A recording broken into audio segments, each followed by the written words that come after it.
When I bought my 120-acre ranch out in Eagle Ridge, I thought I'd finally found peace. Big skies, rolling pastures, and the kind of silence only broken by the occasional lowing of cattle or the wind rattling the tin roof of my old barn. I worked hard for this land, retired early after 2 decades in the oil fields, put my savings into building something that could last.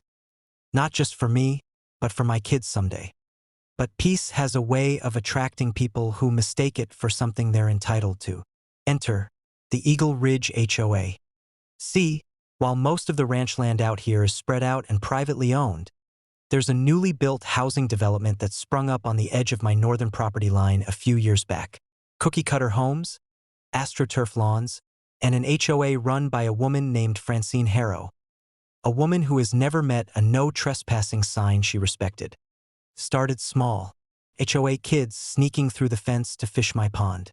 A few joggers using my cattle trails like they were part of a city park. I put up signs.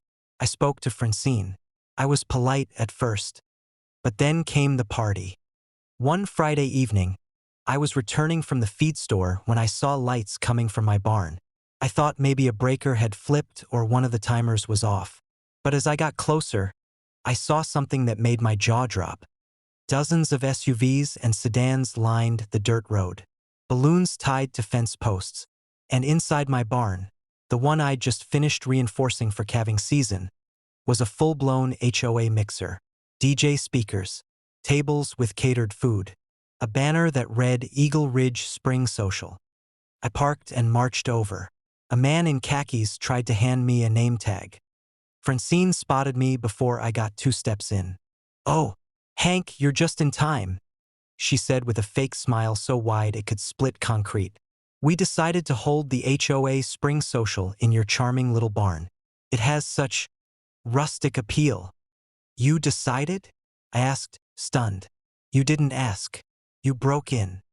"Oh, don't be grumpy," she cooed. "There was no lock." That was a lie. I had a commercial-grade padlock on the doors. They'd cut it clean through and replaced it with a cheap one like I wouldn't notice. That's when I stopped talking. See, I could have called the sheriff. I could have screamed and kicked them out. But these HOA types, they'd twist it. Aggressive rancher attacks family gathering. I'd be the villain on the local Facebook page in a heartbeat. So instead, I turned around, walked calmly to the south pasture where Big Red and Diesel, my 2 2,500-pound Chevrolet bulls, were grazing peacefully under the moonlight. These boys are gentle giants to me, but they don't like noise, strangers, or bright lights. I opened the gate, tossed a few feed buckets into the barn, and let them trot up the path.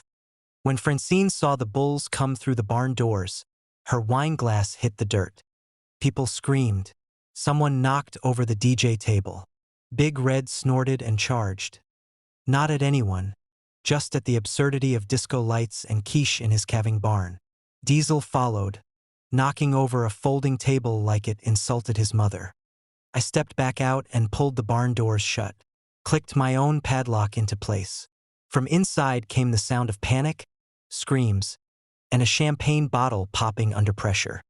I waited exactly 3 minutes before unlocking the door. By then, the crowd had cleared out faster than a fire drill. Trays of untouched canapes littered the hay. Francine was on her phone, high heels in hand, screeching at someone about animal cruelty. "You want to call the sheriff?" I asked her calmly. "Go ahead. I'll show them the bolt-cut padlock, the trespassing, the unauthorized gathering on private land."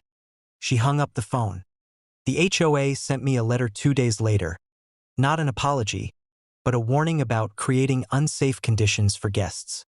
I framed it. It hangs right above my new reinforced barn door, next to a photo of Big Red licking the catering table. No one from the HOA has stepped foot on my land since. Moral of the story? If you treat someone's barn like your community center, don't be surprised when you end up at a bull party.